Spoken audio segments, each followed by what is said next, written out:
In 2026, travel is more complicated, more expensive, and more crowded than it's been in years. But if you know what you're doing, you can still take trips that feel smooth, affordable, and genuinely fun, while others are stuck in line, overpaying, and wondering why they're so stressed out.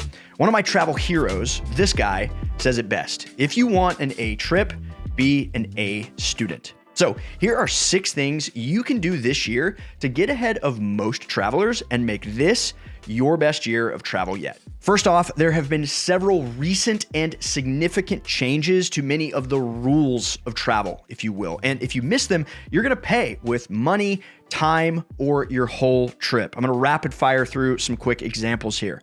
The TSA's Real ID policy took effect in 2025. The gist is you either need a Real ID compliant license or a passport to fly. Many countries and regions are now digitizing their border entry processes. Countries like the UK now require an electronic travel authorization. The EU's new entry-exit system is coming online, and these aren't optional. You need to register before you travel to these places.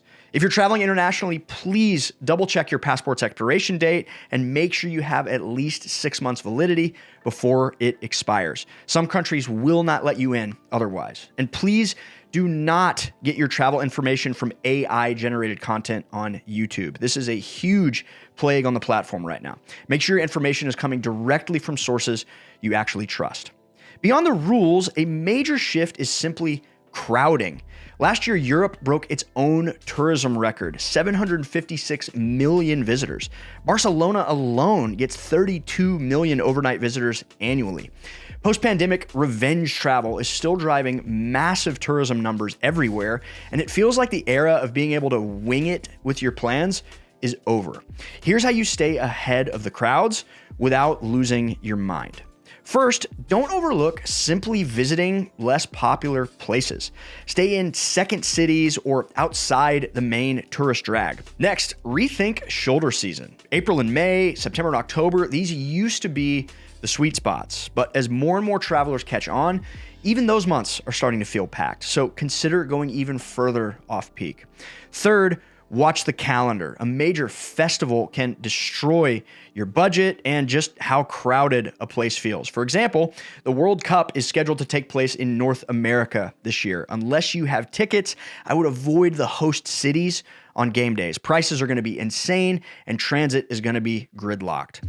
Finally, don't underestimate the value in simply booking ahead. For some big attractions, the only way to get in is with timed entry tickets, but even for those where it isn't mandatory, skip the line tickets can be very worthwhile. Next, travel days. Travel can be exhausting, but you know what makes travel days even more exhausting?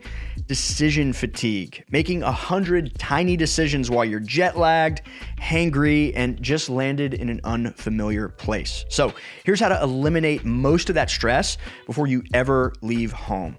First, know exactly how you're getting from the airport to your accommodations. Decide this 100% ahead of time every single time, whether that's public transport with timetables already pulled up, you're planning to grab a taxi, you're scheduling a ride share. The point is just know going in what you're going to do. Have the address to your accommodation saved in your documents already. The other thing you need to do is figure out your phone situation before you leave.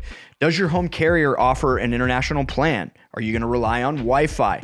Buying a SIM card when you arrive, getting an eSIM ahead of time. Just know what you're going to do and do it before you land. I once landed in Dubai planning to buy an eSIM on arrival, and I wasn't able to access the page, even on the airport Wi-Fi. I spent an extra hour in line at an airport kiosk trying to get a SIM card. Don't be me. And while you're prepping your phone, download the local language in Google Translate and offline maps before you leave. Trust me, future you will thank you. Another thing I personally use and recommend all travelers have is a good VPN because it lets you change your online location. My VPN of choice is Surfshark, and yes, I asked them to sponsor today's video, but I have personally been using Surfshark for years before they were ever a sponsor. So why would changing your online location matter? Well, few examples. If your bank ever flags foreign logins, you can make it look like you're still at home. If you want to keep streaming your favorite shows while you're traveling, you can change your location and then keep streaming them. And since many booking sites change prices based on where you're booking from, Surfshark can sometimes save you money on flights, trains, or hotels simply by you switching your location. I really like that you can use it on unlimited devices. My wife and I have it on all our phones, all our laptops, all under one account. Plus, it comes with security features like antivirus and data breach alerts. If you're ready to get started with Surfshark, head to surfshark.com/awaytogether to get 4 extra months free on a 2-year plan. It's about $2 a month, and it comes with a 30-day money-back guarantee, so there's really no risk in trying it out. Big thanks to Surfshark for sponsoring today's video. I'm a big believer that quality travel gear can make a real difference on your trip. Quality, not quantity. Traveling with less can help you move faster and feel freer. And as someone who tests and reviews a lot of travel gear for this channel, here's my no regrets short list.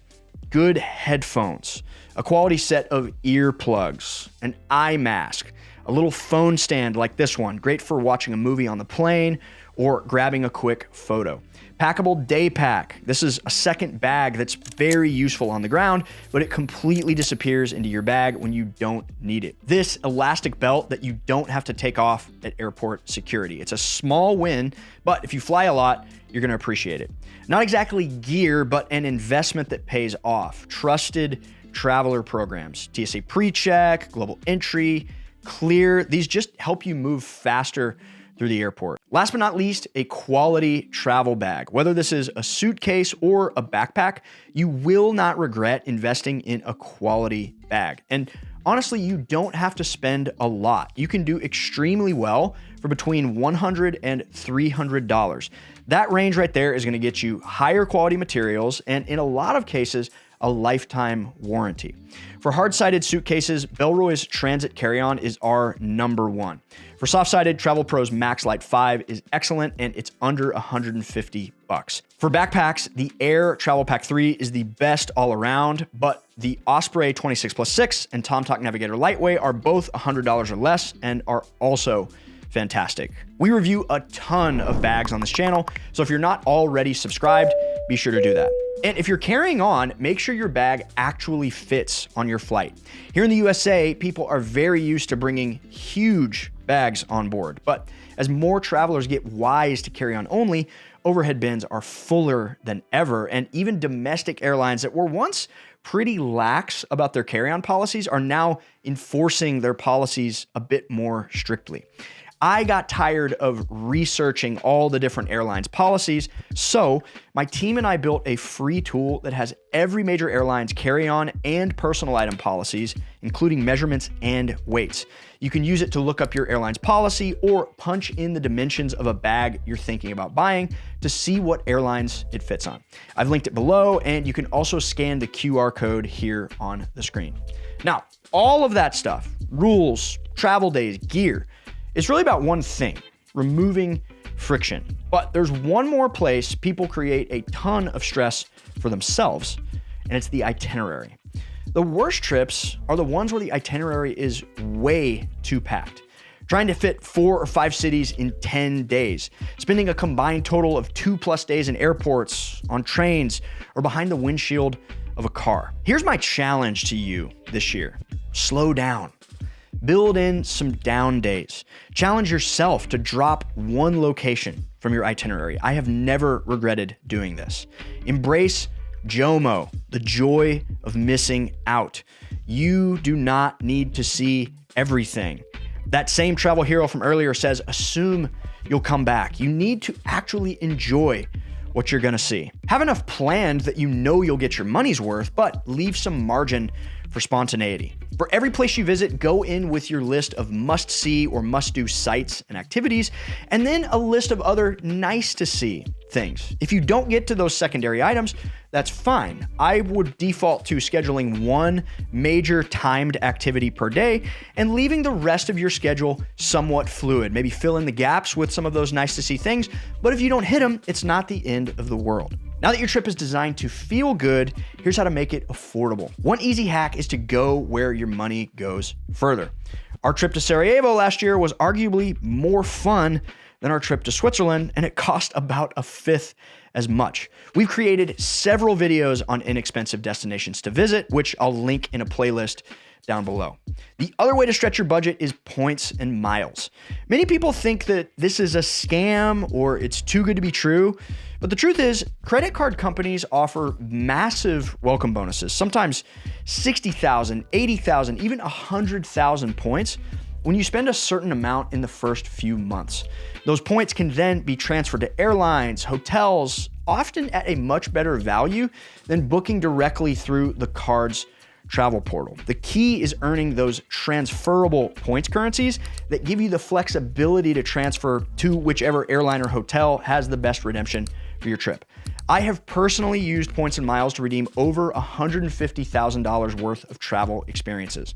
I'm talking first class to Tokyo, a private Emirates suite, 5-star hotels in Florence, all for a fraction of the cash price. And I didn't have to do anything irresponsible or go into debt to do it. Earning points is the easy part of all of this. It's using them that trips a lot of people up. So if you are one of those folks sitting on a pile of points, but you don't exactly know how to turn them into a dream trip, I made a video right here that breaks down the biggest mistakes that causes people to waste their points. That's the one to watch next. Thanks so much for watching. Happy travels.